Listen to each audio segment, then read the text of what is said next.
और लिए चलते हैं जहां मुख्यमंत्री डॉक्टर मुन्नेर लाइव आ रहे, क्या कुछ कह रहे, एक बार आपको सुना देते हैं। से मेरे भाई की जान बचेगी। आप चाहो सारी जिंदगी इनको जेल में रखना हो रखो, जो करना हो करो, लेकिन कृपा करके इनके प्राण दान देने का कष्ट करें। विक्रमादित्य एक तरफ अपनी पत्नी को देखते, दूसरी तरफ न्याय की उद्भट परंपरा, हमारी उज्जवल परंपरा को देखते हैं। वो खड़े होकर के निर्णय करते हैं कि भाग्यशाली तुमने तुम्हारा पक्ष रख दिया, लेकिन मैं व्यक्तिगत जीवन के लिए नहीं खड़ा हूं। मेरे लिए भारत की इस न्याय व्यवस्था की परंपरा में हमारा न्याय देरी से दिया गया न्याय भी अन्याय के बराबर है। और ये भले ही मेरे सगे साले हैं, लेकिन इनके लिए अब इस समय एक क्षण के लिए भी जीवित रहना ये न्याय के साथ अन्याय होगा।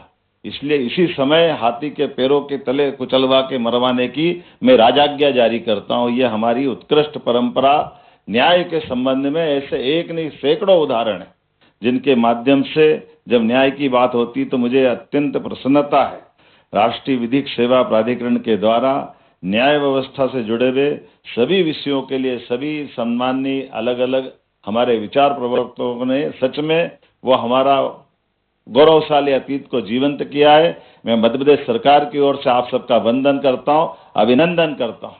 कार्यक्रम तो कई होंगे, कई होते भी रहते हैं, लेकिन कार्यक्रम को करते करते उनकी आत्मा को झकझोर दे, आनंद से विभोर कर दे, उस क्षण की प्रशंसा करना और उस क्षण का आनंद लेना, ये सच में दोनों प्रकार से मैं अपने आप को महसूस कर रहा हूं। मैं हमारे न्याय के सारे न्यायमूर्तियों का अभिनंदन करता हूं, जोरदार अभिनंदन आपकी तरफ से भी। और हम सब आज के इस अवसर पर ये पवित्र उद्देश्य के कारण से यहाँ इकट्ठा है, जिसकी थीम ही एक आवाज, सशक्त भविष्य, संवाद, गरिमा, समावेशन के माध्यम से न्याय पहुंचना है। मैं संविधान की प्रस्तावना की लोक कल्याणकारी राज्य के धर्म और कर्तव्य समाहित जिस प्रकार से भाव है, उसी आधार पर इस प्रस्तावना में भी न्याय, स्वतंत्रता, समानता और बंधुत्व को लोकतंत्र का जिसमें आधार बनाया गया है। सम्मेलन की थीम संविधान की प्रस्तावनाओं के मूल भाव को साकार कर रही है। मुझे प्रसन्नता है सम्मेलन के मध्यस्थता के माध्यम से छोटे छोटे विवाद का निपटान, केस पेंडेंसी को कम करने जैसी गंभीर विषयों पर भी मंथन हो रहा है।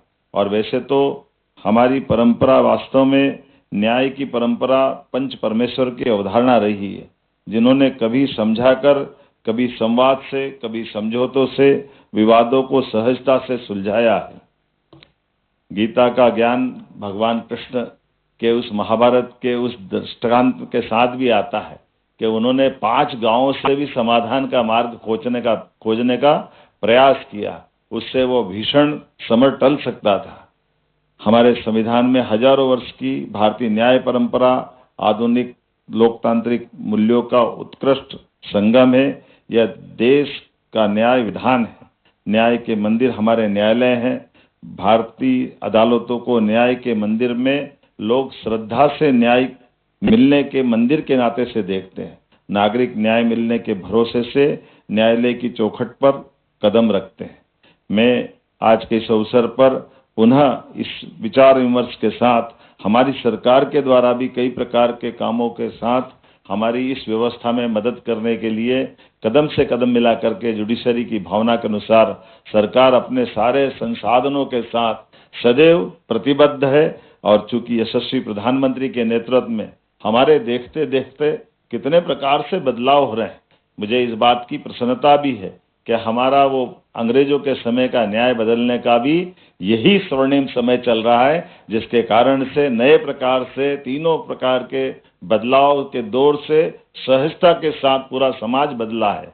और हमारे लिए आधुनिक तंत्र के आधार पर भी अब ई filing, digital record, one data one case, virtual सुनवाई, आधुनिक न्याय प्रबंधन जैसी प्रणालियों का न्याय प्रणाली के माध्यम से कायाकल्प हुआ है। माननीय प्रधानमंत्री जी के नेतृत्व में सच में सदियों पुराने औपनिवेशिक दौर के कानूनों की जगह जो कानून लागू किए गए हैं, इसी कड़ी में जन विश्वास अधिनियम के माध्यम से छोटे छोटे उल्लंघनों को भी अपराध की श्रेणी से बाहर कर कानूनों को अधिक सरल और नागरिक हितैषी बनाया गया है और लोक कल्याणकारी राज्य के नाते से हम भी इसी दिशा में लगातार आगे बढ़ रहे हैं। हमारे सरकार के माध्यम से भी सभी प्रकार के प्रबंधन किए गए और जैसा कि अभी वर्तमान के माहौल में हमने सबने देखा है, अभी से थोड़े दिन पहले ही संविधान के अनुच्छेद 44 में राज्य भारत के सभी क्षेत्रों के नागरिकों के लिए